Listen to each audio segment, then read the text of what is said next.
What is going on? Welcome back to Trending Stock. Today we're going to talk to you about Faraday Future.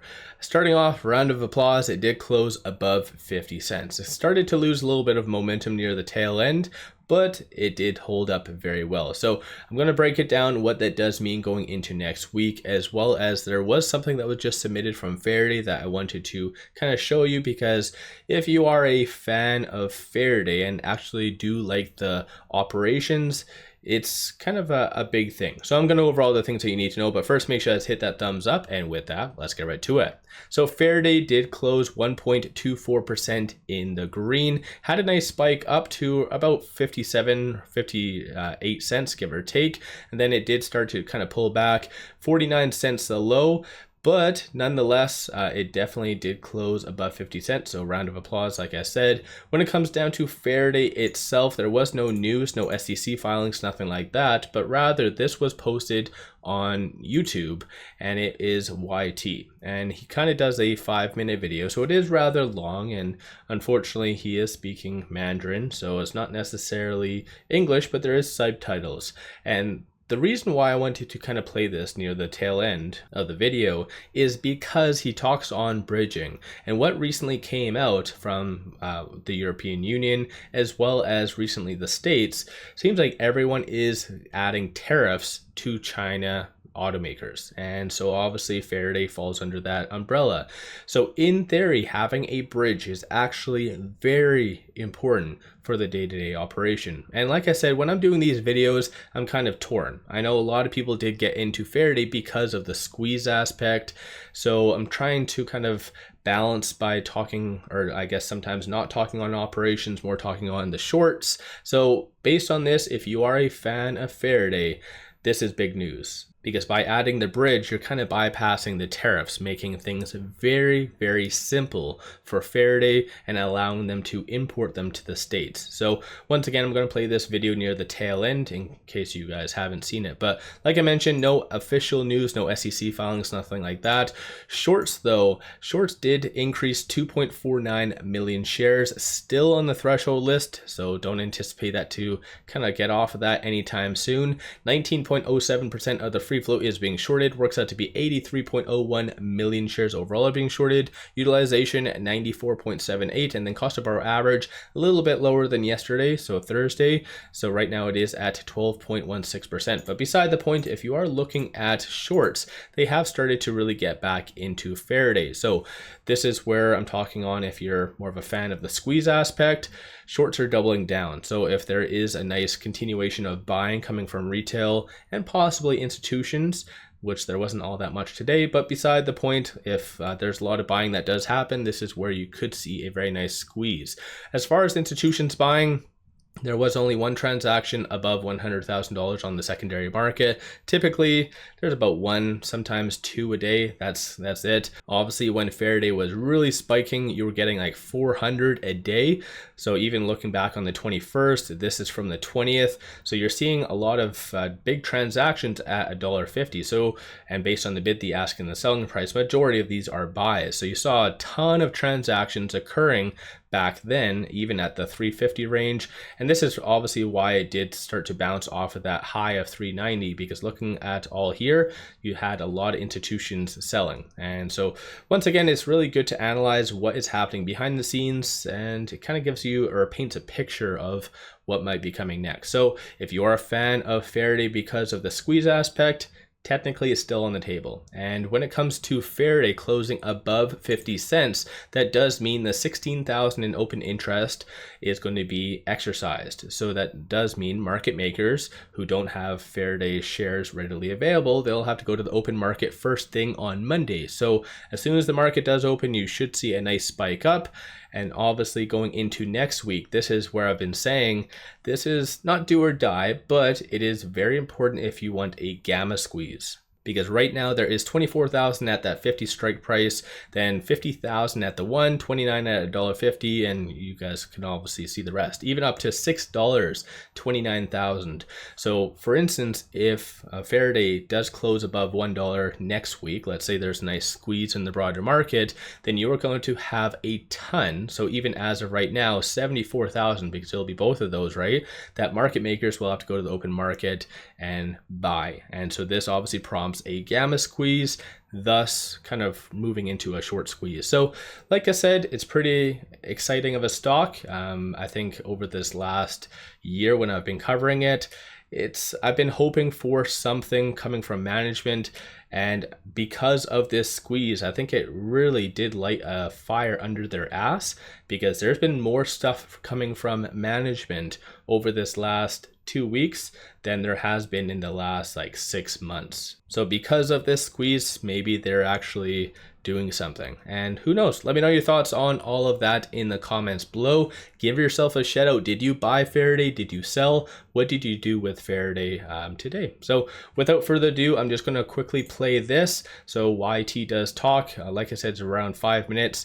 And you do have to pay attention if you do speak English to the subtitles, so definitely stay tuned for that. But let me know your thoughts. Don't forget to hit that thumbs up as well. And with all that, appreciate all of you watching.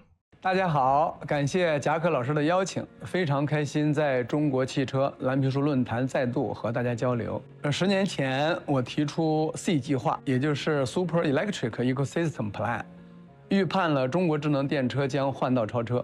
如今已经被大家实现了。无论乐视超级汽车还是 FF， 作为先行者，都给行业发展带来了一定的启发。当下国内 AIEV 行业高度内卷，多数企业难以盈利，无法投入大规模资金进行技术升级和原创创新。整个行业看起来热火朝天，但大家都很焦虑。站在未来看未来，我认为中国汽车应该由内卷变为向全球高价值市场的外展，向外部拓展。 占领蓝海，共创共赢，让内卷的果实释放出全球化的最大价值。全球汽车产业正在经历一场深层次的变革，我相信中国汽车从内卷走向外展将是这一变革的核心驱动力之一。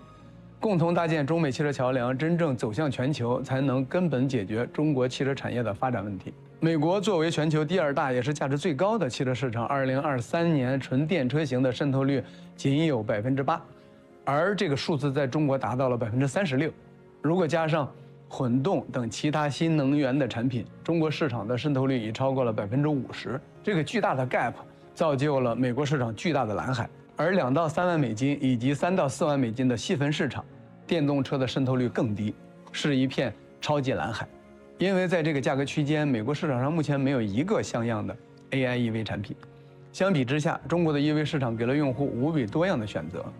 如何外展进入美国这片蓝海 ？FF 愿意发挥中美汽车产业桥梁的最大价值，和潜在的合作伙伴达成共识，一起快速推出极致体价比的产品，让美国的 AIEV 市场迎来爆发式的增长。也会有人问，美国政府现在给电动车整车加征4倍，也就是超过了100%的进口关税，中国的车企还有机会吗？答案是当然有。 桥梁战略就是要给有志于征服美国市场的中国企业提供全价值链赋能的完整解决方案，包括4大价值赋能点。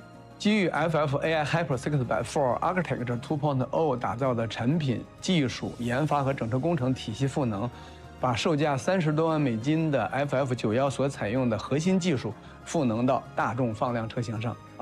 FF 加州工厂完整的美国本土整车生产制造能力、成熟的生产制造团队、质量管控和产品合规认证以及准入体系的赋能。独一无二的包括品牌、营销、销售、售后等用户获取和用户运营在内的用户生态系统构建的赋能。为合作伙伴创造全球的利润，同时赋能资本价值。FF 考虑这一策略对我们自己有什么好处？